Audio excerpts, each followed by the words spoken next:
The images are HD resolution only. Now we need higher resolution than if we want to retain all the detail and really get nice anti-aliasing. I think, ultimately there's three things that make a camera look like film. Higher than HD resolution, wide dynamic range, and color correction. If you've got all those three things, you get a filmy look. And what we wanted to do on this product was have all three of those things. So we've chosen 2.5K. For us, 2.5K is big enough to be able to get nice anti-aliasing, but not so big that we can't record raw 12-bit log inside the camera. So we get much bigger than that. You don't get much of an image improvement if you're working in high def. But what you do get is the inability to record it raw, uncompressed in the camera. So obviously bit depths are low on a lot of cameras, limits of dynamic range. There's a lot of confusing buttons and knobs on things. We felt that we wanted to do something a bit more intuitive. There's a lot of custom connections and custom cables. We've gone for standard connectors, BNC power connectors, jack connectors for audio, and autofocus. One of the problems with cameras with the autofocus and auto iris get out of control. We've got buttons for them, so you can set them when you want to set it. So I think it makes it much more useful. And obviously, a lot of cameras are expensive that have some of these features problem solved. So these are some of the reasons why we developed the cinema camera. It's a compact design. You can see on the side we've got all the connections. Here it is here. We've got all the video and audio connections on the side using standard connectors. So there's nothing weird about this balanced audio in. There's no automatic gain control on the audio. It just records it. You can set the audio on the back. We've got the SSD slot on the side. It just opens up and you can slide an SSD in. So that solid-state disc recorder will record raw 12-bit uncompressed in cinema DNG format. We have no custom file formats. If you want to record in high definition, you do ProRes and DNX HD. So all the formats in the camera are standard editing software video formats. The screen on the back, we can type in metadata. So I'm powering the camera on here. The lens on the front, by the way, is just a Canon lens. So there's the screen. Now, if I touch that, what we call the slate comes up. What that does is let you type in metadata. So when you're recording, this saves it into the QuickTime file, and then when you bring it up in the editing software, you can access and search, and all the data in the files are used. So for instance, the take number increments automatically. So every time you record, the take number goes up. If you want to say take 5 is the go take, you just type in the Final Cut or whatever, take 5, and it just pops up. If you want to change that, you just type, and you can type like a smartphone, it's in there. There's settings, of course, so you've got to different types of camera settings. It's quite easy to change frame rates, ASA, things like that. Also got some nice handles, which is an accessory if you want them. Our feeling is that the camera itself has got a very creative feel. It's handheld, it's quite nice, but sometimes you really want to put some handles on it and sort of man it up a bit, and give it a bit more of a, kind of easy to run around with, depending on what kind of environment you're in. We feel like the camera should change its personality based on what you're doing. Some people are doing very creative work. You can leave the handles off and just use the body. But if you're doing much more sort of tough, maybe documentary work, you're covering a riot, you kind of want to just grab the camera and go, but you can then grab it and use it. So it felt, we kind of got the idea from Power Tools, where they've got really good sort of handles and control, and it just gives you a lot of really kind of good control. We've got Thunderball built into the camera. So it comes with Ultrascope software. So what that means is you can plug in a laptop and have scopes on set. We've got obviously bolt holes on the top, on the bottom. It's a refrigerated sensor.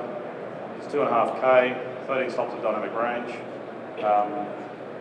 It's got a lot in there for the size. It's $3,000. Comes with DaVinci Resolve, a full set of DaVinci Resolve as well. So here's the back view. We have the metadata. You can see the SSD slot on the side. It's solid machined aluminum for the design.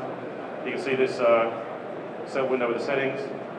This is the slate, we call it.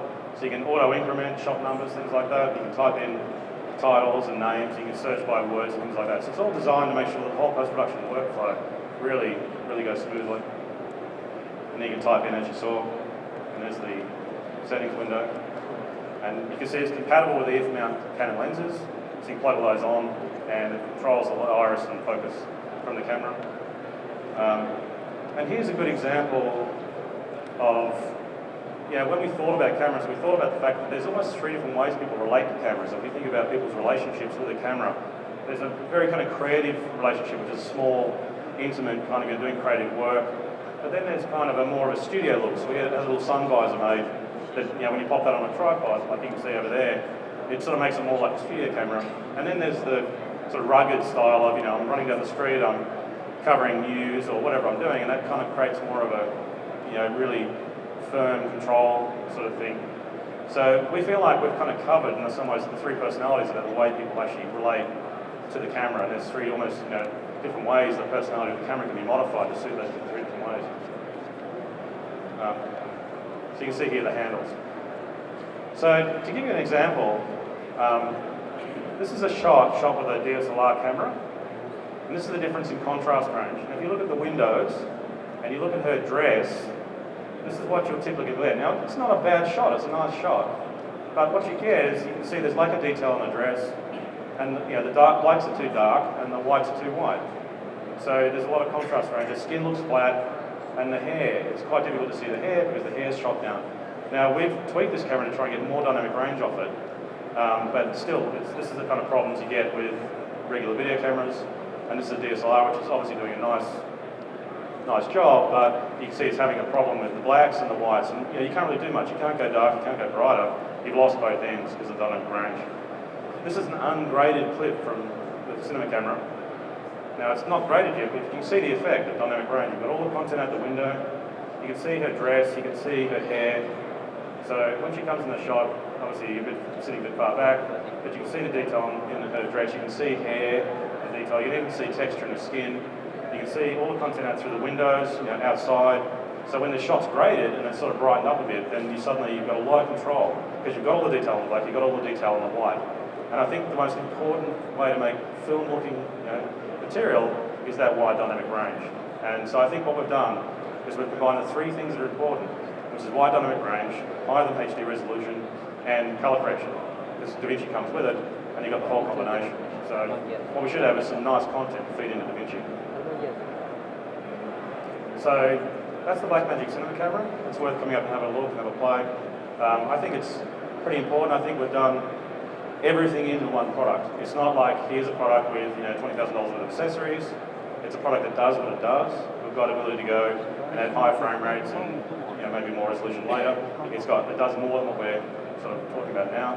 Our main thing is to get it out the door, get it right, get a beautiful design, and I think we've got something that's going to be really popular with independent filmmakers, with post-production, creative, television commercials, video, music videos, things like that. So I think hopefully it really contributes something big to the industry, and I hope that this is a design that people can see for what it is, which is a much more kind of almost creative, modern design.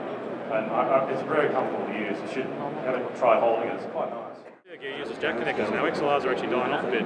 But on rack-based gear, XLRs are better. In fact, they're strong like that. That's right. So are you using the full image of the lens? Or Hi, I'm John. It's cropped. There is a cropping. I'm not quite sure what the ratio is. Okay. We're not using the full CCD yet. We've got a lot more height, I know. I'm not sure about how much width we've got. We've got more width, but mostly we've got a lot more height. But we thought we'd stick to a 16:9 based height from the width. Gives us an easy scale down and everything like that. Brad, can we get a smile? Thank you. They're just, these things are so... The guys on the front of the booth will have a bit more info on the specs like that. Yes, yeah.